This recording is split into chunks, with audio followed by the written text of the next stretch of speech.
Im trockenen Land des Krüger-Wildreservats wirft die Nachmittagssonne einen goldenen Schimmer auf die dunklen Felsberge. Zwei Ranger, David Okoro und Aisha Ndlovu, fuhren mit einem Pickup über den roten, staubigen Pfad. Die schwüle Luft wurde von einem seltsamen Stöhnen unterbrochen, das von den fernen Klippen widerhallte. David runzelte die Stirn und signalisierte dem Auto anzuhalten, während Aisha aufmerksam auf jedes Echo lauschte.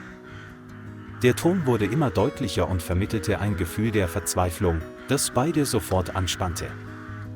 Sie stiegen schnell aus dem Auto, ihre Schuhe knirschten auf dem trockenen Kies unter ihren Füßen. Als sie tiefer in den Pfad eindrangen, waren sie schockiert, als sie einen männlichen Löwen sahen, der gefährlich am Rand einer steilen Klippe hing. Seine Beine zitterten, er klammerte sich schwach an die glatte Felswand, sein ganzer Körper war schwer und drohte herunterzurutschen. Von anderen Löwen war weit und breit nichts zu sehen, nur der Wind pfiff durch die verlassenen Felsen. Aisha rief leise: Wenn wir zögern, fällt es sofort um. David nickte und beschloss, sofort zu handeln. David eilte zum Rand des Felsens, legte sich hin und umarmte die Vorderbeine des Löwen mit beiden Händen. Der Löwe knurrte leise, doch seine goldenen Augen glänzten eher flehend als wild. Aisha drehte sich sofort um und rannte mit voller Geschwindigkeit zurück zum Auto, um das Rettungsseil zu holen.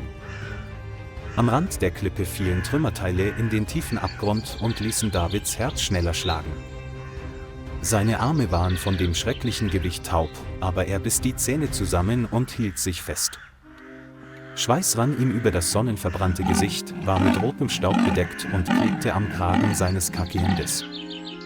Aisha drehte sich um, griff nach dem Seil und fädelte es schnell durch die Brust des zitternden Löwen.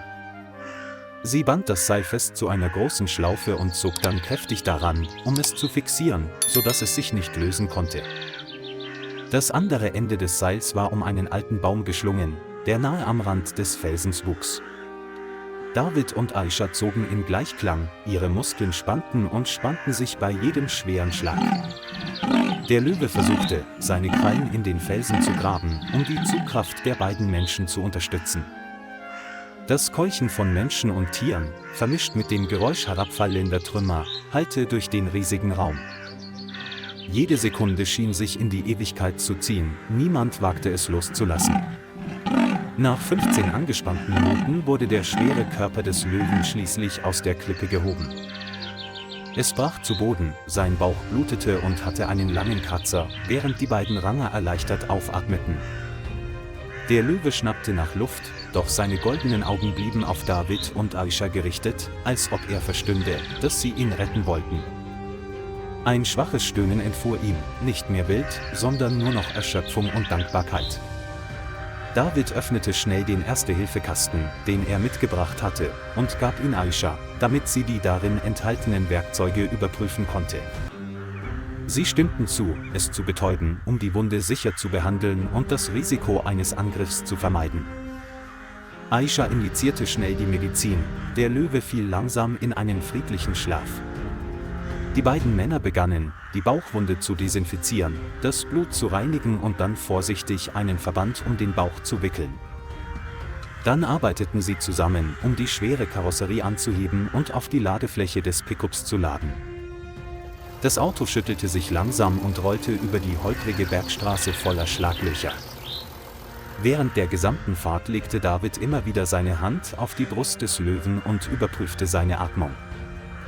Nach über einer Stunde brachten sie den Löwen sicher zur Veterinärstation im Schutzgebiet. In der Veterinärstation des Krüger-Nationalparks standen vom Moment des Notrufs an 2 Ärzte bereit. Sobald der Löwe ins Zimmer gebracht wurde, bekam er ein Schmerzmittel, um die heftigen Krämpfe zu lindern. Der Arzt untersuchte die Wunde schnell und stellte fest, dass sie tief war und sofort genäht werden musste, um eine Infektion zu vermeiden.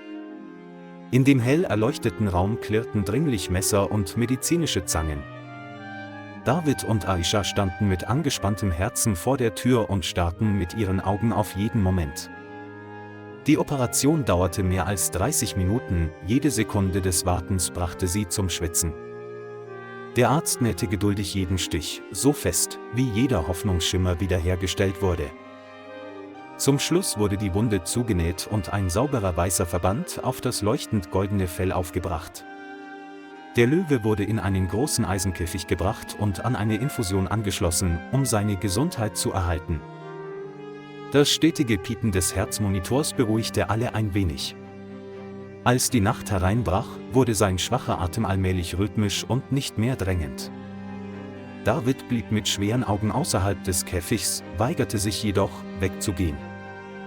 Als am nächsten Morgen früh die Sonne aufging, rappelte sich der Löwe auf und lief um den Käfig herum. Die Ärzte gaben ihm ein kleines, weiches Stück Fleisch, und es fraß es ganz auf, woraufhin der ganze Raum erleichtert aufatmete. Auf Davids und Ishars Gesichtern erschien ein strahlendes Lächeln, und im ganzen Raum breitete sich Freude aus. 3 Tage vergingen, der Gesundheitszustand des Löwen verbesserte sich rasch, die Wunde trocknete und sein Gang wurde gleichmäßiger. Die goldenen Augen strahlten vor starker Vitalität, ganz anders als die Verzweiflung, die er beim Hängen an der Klippe verspürte.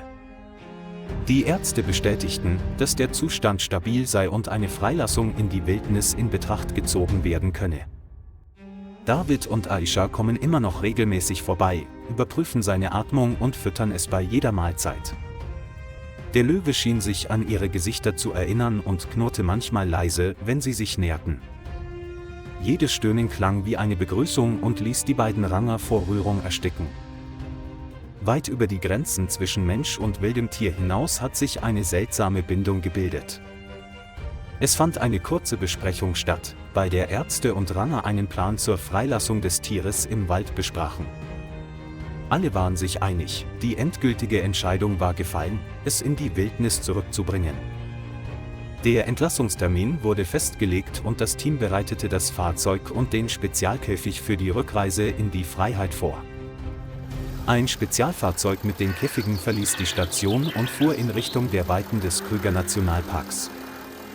Der Löwe lag still im Käfig, seine Augen leuchteten seltsam, als wüsste er, dass die Freiheit vor seinen Augen lag.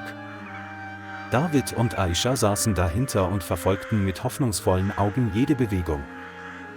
Der Konvoi fuhr über die roten Straßen, Staub wirbelte auf und verwischte den Raum unter der heißen Nachmittagssonne. Bei der Ankunft wurde der Käfig auf den Boden gestellt, mitten in einer endlosen Fläche goldenen Graslandes. Die Käfigtür öffnete sich und der Löwe kam langsam und mit majestätischer Würde heraus. Es hielt einen Moment inne und atmete den Duft der Freiheit ein, der von der weiten Steppe herüberwehte. Goldene Augen wandten sich David und Aisha direkt zu und strahlten vor tiefer Dankbarkeit. Ein Brüllen hallte über die Berge und Hügel und verbreitete sich weit und breit, als würde es die Rückkehr in die Wildnis ankündigen.